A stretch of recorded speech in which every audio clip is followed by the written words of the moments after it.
I can't even lie, guys, this is a pretty big grail.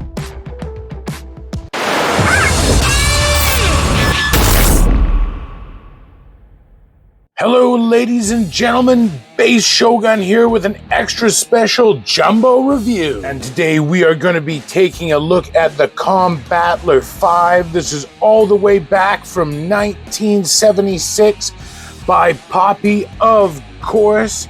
And oh man, I honestly didn't think I would ever own one of these giant 2 feet tall behemoths, but here we are. So yeah, when this popped up local to me in my town, I absolutely had to have it. Now, as you can see, it is in very nice shape for its age. There we are missing one red hip plate there, but those are the exact same as the shoulders there. So the first thing I think is, hey, you know what? Let's 3D print it, flip it, boom, right on there. And we have a brand new hip piece. So that's not a big deal. So guys, let me know what your favorite Jumbo Machinder is. And I know you're chomping at the bit to get into this, but let's do a brief history of Combattler V and this specific one in general. So Combattler V was a Japanese anime that blessed the scene, of course, in '76. And that would turn into a trilogy, actually, giving us some fan favorite super robots such as Volts 5 as well as Deimos as well. Those are awesome super robots, guys. Here's some photos of them. Oh, just the best.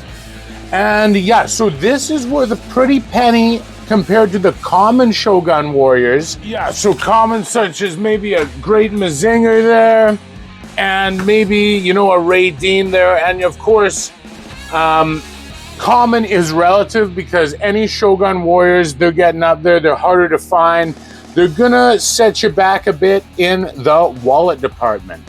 But, you know, unlike these two here, this guy never got a Jumbo Machinder release in North America. Part of the reason he's worth more, much more than these two. Now, North America, we did get a DX kind of Chogokin release there.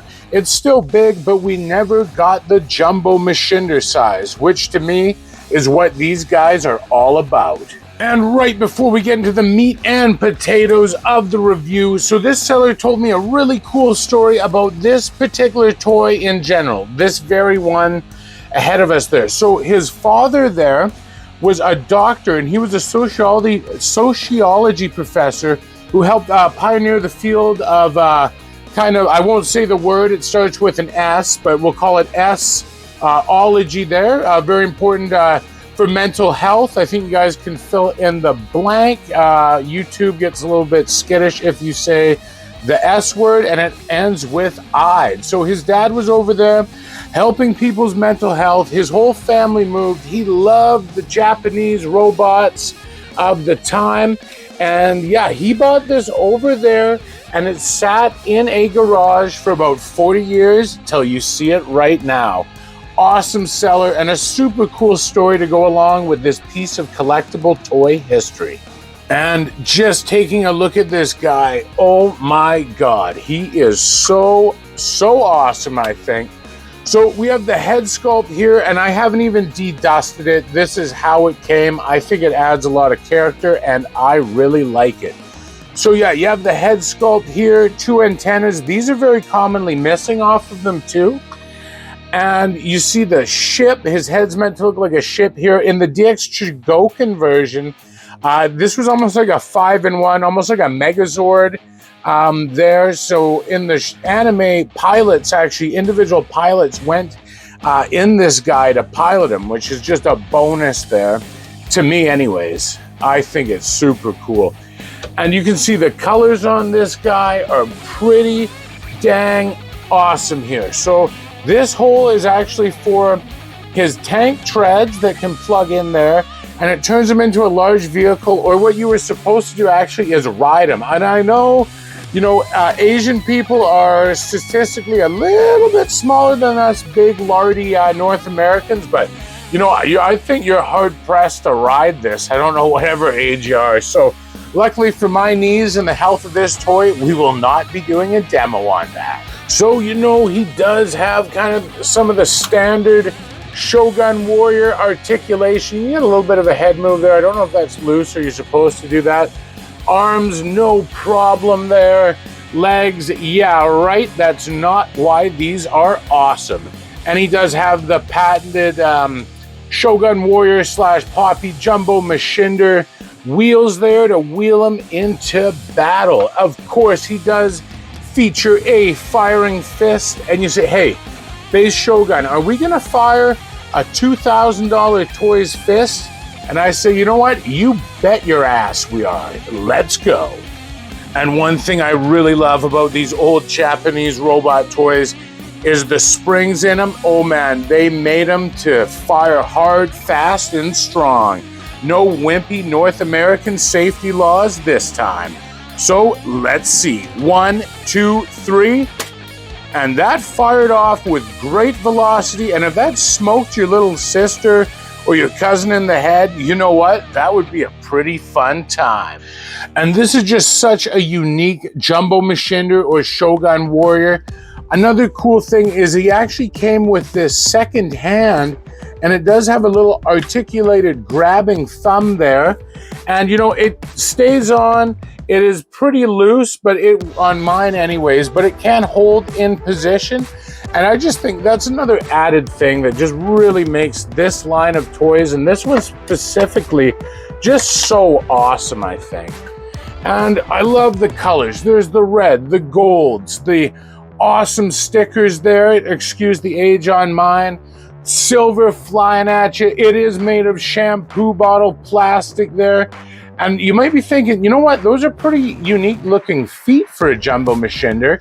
Well, yeah, and I'll show you why right now. So if you do come around to the back here, you can open this trap door. And inside actually is these little tank treads right here. So this guy kind of turns into either, I guess, like a ride-em robot for little kids, but I kind of question that. This would break just about under any kid. I don't care who you are. So I kind of like to pretend that this mode is like his spaceship mode there. So all you do is you take your treads, you plug them into kind of like his cod piece there. So put it in like that, and then these feet flip up like that. And then when you put them down like this, you do get kind of this big tank thing. And you know what? I think it's really cool. You can say that it looks dated and, you know, it doesn't look as good as the Show one did or the DX Chogokin one. But for a Jumbo Machinder, a big shampoo bottle boy, this is super cool to have any kind of mode you can do with it other than the main one. You can still fire the fist. I think it still looks great, and it's just so dang cool, guys. Again, this will be replaced, so I'll 3D print one of these, stick it in there, and he'll be looking good as new. And of course, to get him back into his, I guess, main mode, very easy. Of course, take this off, come around to the back of your copy, if you're lucky enough to own one. This will plug back in, secure it like that, and there we go, right after you get these arms back down. And scale-wise, you can see, just like the North American releases, perfectly scaled in there. I think he looks great with these. And just sliding back a bit, you can see some more modern ones. Here is a Mattel Creations Faker Jumbo, and you can see, I think these guys all look really, really splendid together. And here is the G.I. Joe. This is kind of a smaller company. They did this awesome vinyl, and the name's just escaping me right now what it's called, but I think you can use this as kind of like a big bad monster for Cobra. I think that was somewhere in the canon there. I'm not a G.I. Joe guy, please forgive me. But yeah, I just wanted to show you some scaling here with some other Shogun Warriors, both old there, and then some new reimaginings right here. And just in case you are not blessed enough to own a Shogun Warrior at all in your collection, totally understandable, they are expensive. Here he is with another modern figure. So this is the Fortress Max Titan class there. So you can see they almost scale perfectly together. Maybe due to his antennas there, he's a bit bigger, but they are about the same size. And for more scaling, there's a Titan-sized Dr. Doom, I believe the Titan Hero, that's what that line's called. And then finally, there he is with a Snapdragon from Transformers that just fell over right there. And then finally, just a 6-inch scale Marvel Legend there. So you can see this is an absolute beast of a toy. It's toy history, and I absolutely love it. Okay guys, I think it's time for my final review here. So, in case you haven't noticed, I'm just gonna say it. To me, this is a 10. It's a grail piece for any toy collector, especially a mecha collector like myself. For about a 40-year-old toy, the condition is amazing, I think.